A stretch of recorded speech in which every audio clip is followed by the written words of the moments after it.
হরে কৃষ্ণা, রাধে রাধে। রায়কেশ্বরী দেখো কেমন ফুচকা খাচ্ছে টক জল দিয়ে। ওর বাবা দিচ্ছে, তাতে হচ্ছে না, ওকে আবার দিতে হবে। ও আবার ফুচকা বার করে করে ওর বাবাকে দিচ্ছে। ওর বাবা দিলে হবে না, ওকে বার করে করে দিতে হবে। ও বার করে ওর বাবার হাতে দিচ্ছে, আর ওর বাবা আমার হাতে দিচ্ছে, আমাকে দিচ্ছে।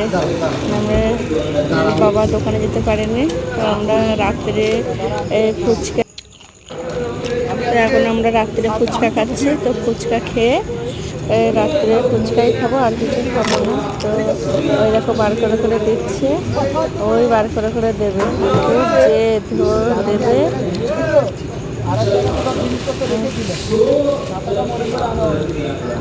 তো এখন আমরা ফুচকা খাচ্ছি। কারা কারা ফুচকা খাবে চলে আসো মায়াপুরে, প্রভুর দোকান মায়াপুরে। হরে কৃষ্ণা সবাইকে, সবাই সুস্থ থেকো, ভালো থেকে, হরি বল।